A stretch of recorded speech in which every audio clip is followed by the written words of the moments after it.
हाँ प्रिय विद्यार्थियों, कल हम बात कर रहे थे देवनागरी लिपि की विशेषताएं और हमने बात कर ली थी 12 विशेषताओं की चर्चा कर ली थी।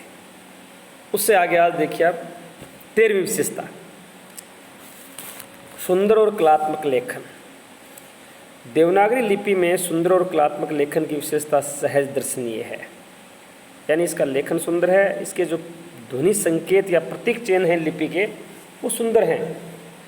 डॉक्टर हरदेव बाहरी ने लिखा है कि देवनागरी के वर्णों की लिखावट कलात्मक, सुंदर और संगठित है और इससे अपेक्षाकृत कम जगह लगती है, जगह भी कम घेरती है। अगर हम लिखें तो देवनागरी लिपि के जो प्रतीक चिन्ह हैं वह अन्य लिपियों की अपेक्षा कम जगह घेरते हैं। जैसे हिंदी शब्द है चंद्रिका, वह मात्र 3 वर्णों की जगह में अपने आप को लिख लेता है, लेकिन यही चंद्रिका अगर रोमन लिपि में लिखा जाए तो इसमें 8-9 वर्ण के आसपास आते हैं, 9 वर्ण आते हैं।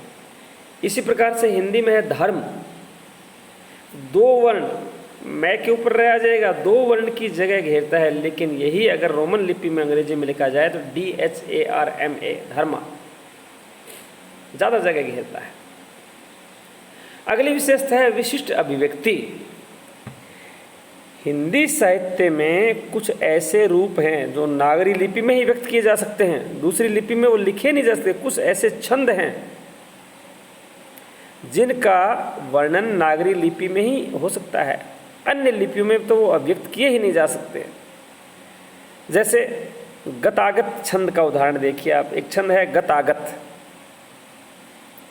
इसकी विशेषता ये होती है कि किसी और से पढ़ने पर इसमें कोई परिवर्तन नहीं आता, चाहे शुरू से पढ़े चाहे अंत से पढ़ें।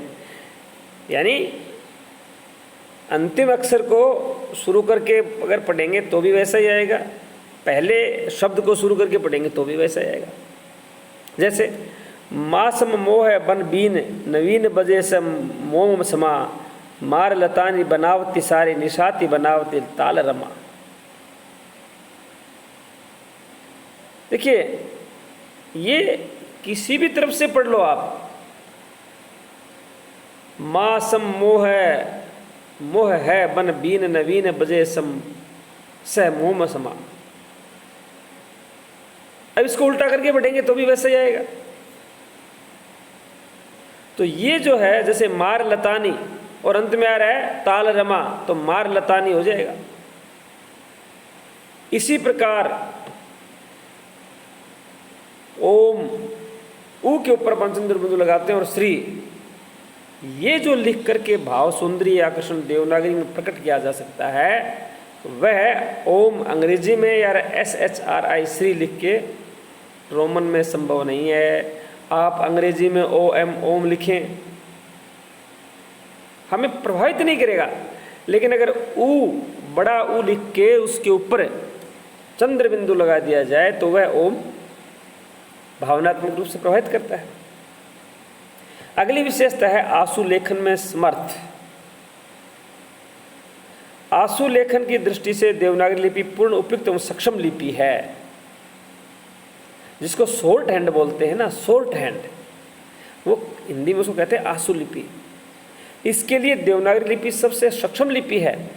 पिटमैन एक भाषाविद हैं, उन्होंने देवनागरी से ही प्रेरणा प्राप्त कर आशु लिपि का आविष्कार किया था, जिसका प्रचलन आज नित्य कार्यालयों में होता है।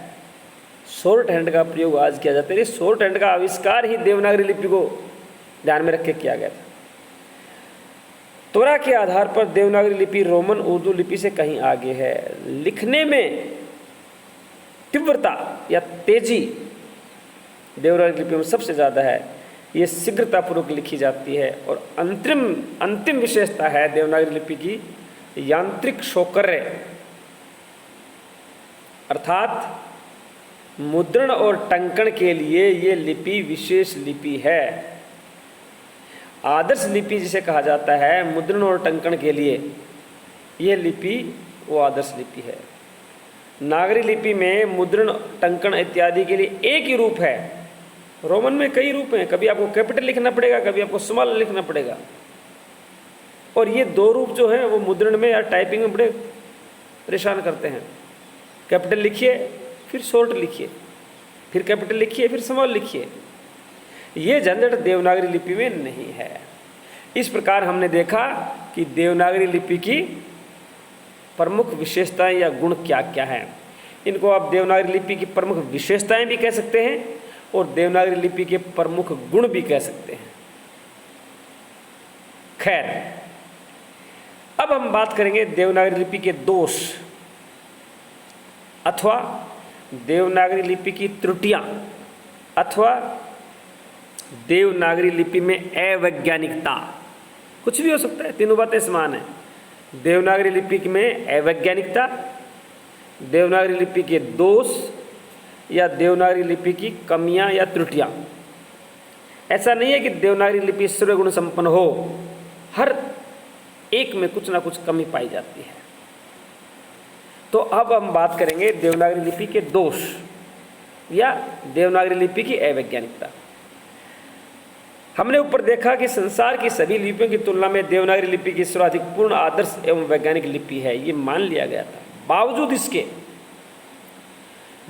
इसके विद्वानों ने इस लिपि में अनेक दोष भी बताए हैं कि ये लिपि सर्वथा दोष मुक्त नहीं है, इसमें कुछ दोष भी हैं।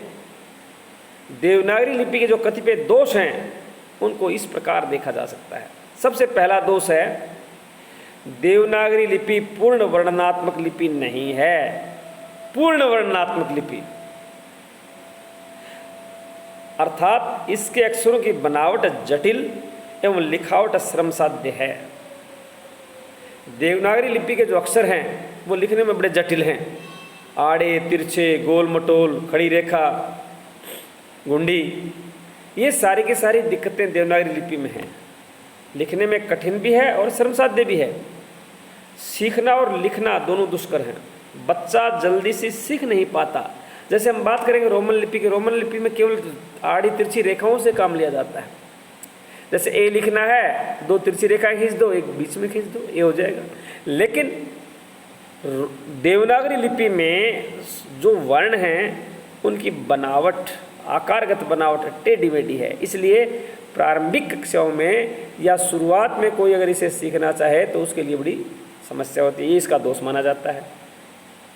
अगला दोष है बड़ी वर्णमाला। देवनागरी लिपि में वर्णों की संख्या अधिक है और इसकी वर्णमाला लंबी है, बहुत लंबी वर्णमाला है। और ये तो आज तक तो विवाद का विषय रहा है कि इसके अंदर वर्ण है कितने। कोई 48 बता देता है, कोई 52 बताता है, कोई 11 स्वर और 33 व्यंजन 44 बताता है। कई आधुनिक विद्वानों ने तो इनकी संख्या 60 तक पहुंचा दी, 58 तक कर दी। इसकी वर्णमाला इतनी लंबी है, लेखन, टंकण, मुद्रण, इनमें स्मरण रखना, याद रखना और याद रख के उचित प्रयोग और समझने की दृष्टि से ये बहुत जटिल लिपि है। भाई कितने ध्वनि संकेत, अब जैसे टाइपराइटर की हम बात करें, रोमन लिपि में तो 26 है, 26 वर्ण है केवल, A to Z। 2, 4, 5 और संकेत होंगे। लेकिन हिंदी की देवनागरी लिपि में तो बहुत सारी ध्वनियां हैं।